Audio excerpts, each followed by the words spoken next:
已经5年了，这封信我一直留在身边。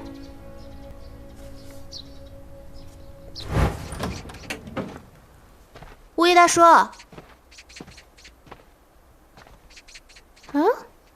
人呢？说好了今天来听故事的呀。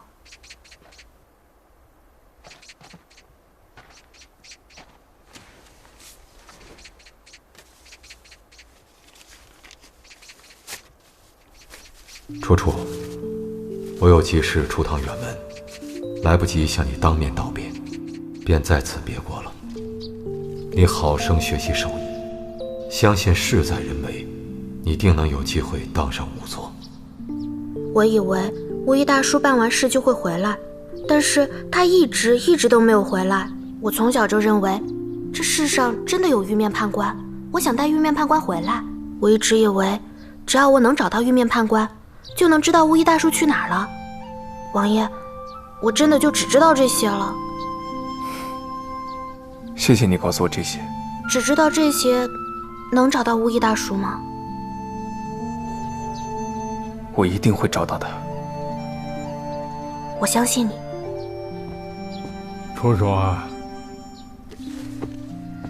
爷爷。王爷，多谢安郡王宽仁，出家无以为报，但有差遣，粉身碎骨，在所不辞。老先生言重了。楚楚啊，有样东西，爷爷想交给你，这是你娘许氏随身的东西。当年我给她入殓的时候啊，我嘱咐别人悄悄从你娘的发髻上取下的，本来想等你出嫁的时候再给你，也算是你娘给你送嫁了。现在既然把这事儿说开了，也是交给你的时候了。谢谢爷爷。可否让我看看？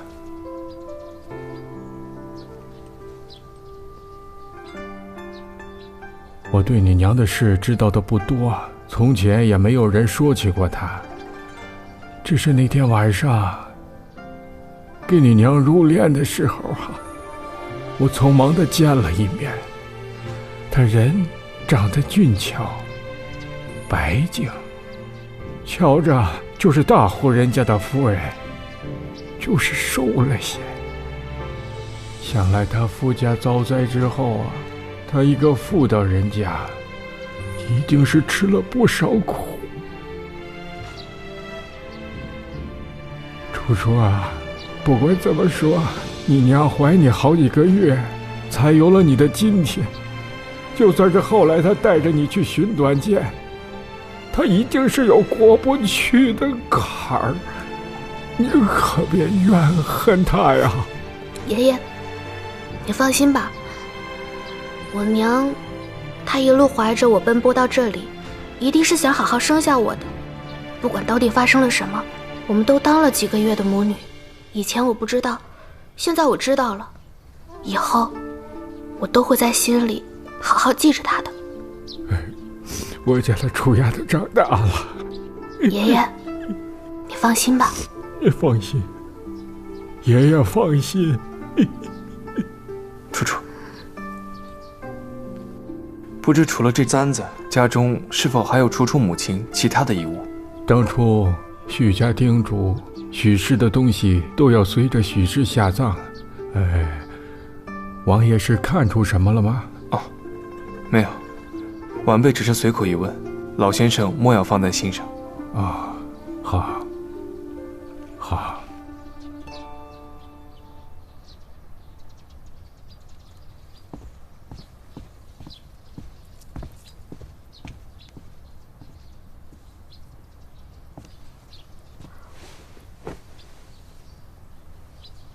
王爷，你是在画这簪子吗？画它做什么？这簪子不像是寻常百姓家里的东西。不过，我对这些女子用的东西知之甚少。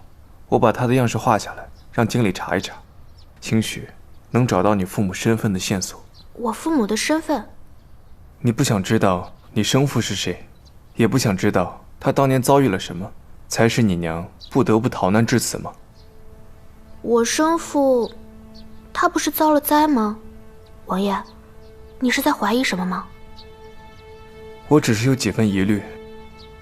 你出生那一年，大唐剑南道一带不曾有过什么天灾，足以使一族人尽受蒙难，所以应该不是山洪、地震一类的天灾，也许更有可能是人祸。人祸？什么人祸？你先别着急，眼下只是我的一点猜测，待查实你父母身份后，自然就水落石出了。晚些时候，你与我一起去县衙查查户籍册。许家既是大户人家，户籍记录应该十分详实，不难查出你母亲当年嫁与何人。若你生父家当年遭遇的事真的有蹊跷，我一定会彻查到底。谢谢王爷。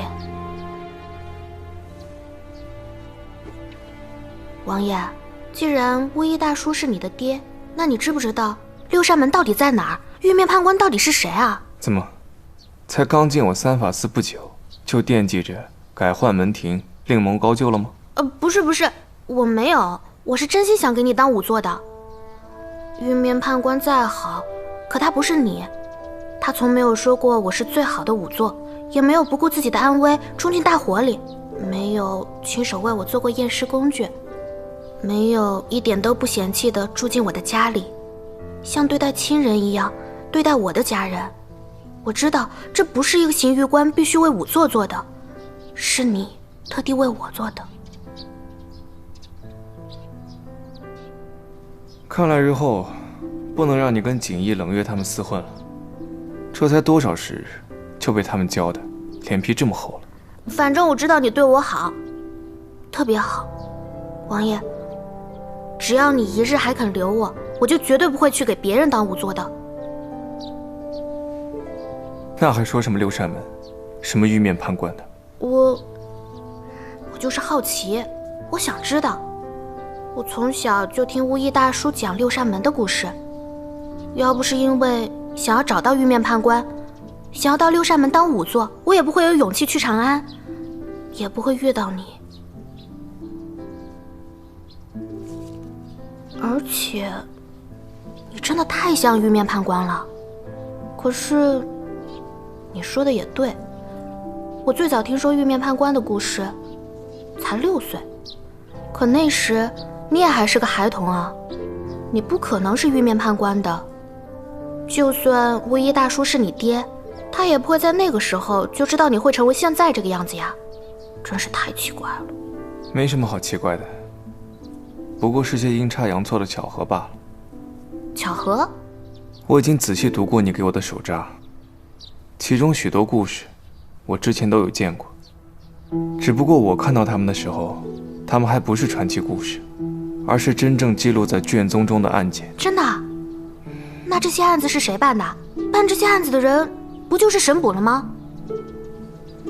不是，他们都是我父亲早年在朝中当御史时查办的。那巫医大叔岂不就是？他不是。这些故事里的玉面判官，应该是他希望能在这世上真实存在的人。这什么意思啊？你不是问我为什么知道这许多玉面判官说过的话吗？这些都是在我父亲早年留下的手札中读到的，包括三法司的石戒堂，也都是根据他手札中的记录一一实现的。你所仰慕的那位玉面判官，我想应该就是他心目中理想刑狱官的典范，也是他希望全天下刑狱官最应该有的样子。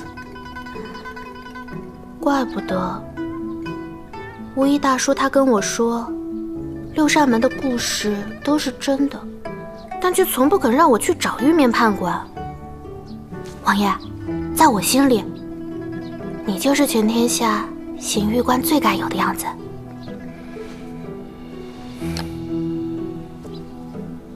你把这簪子收好。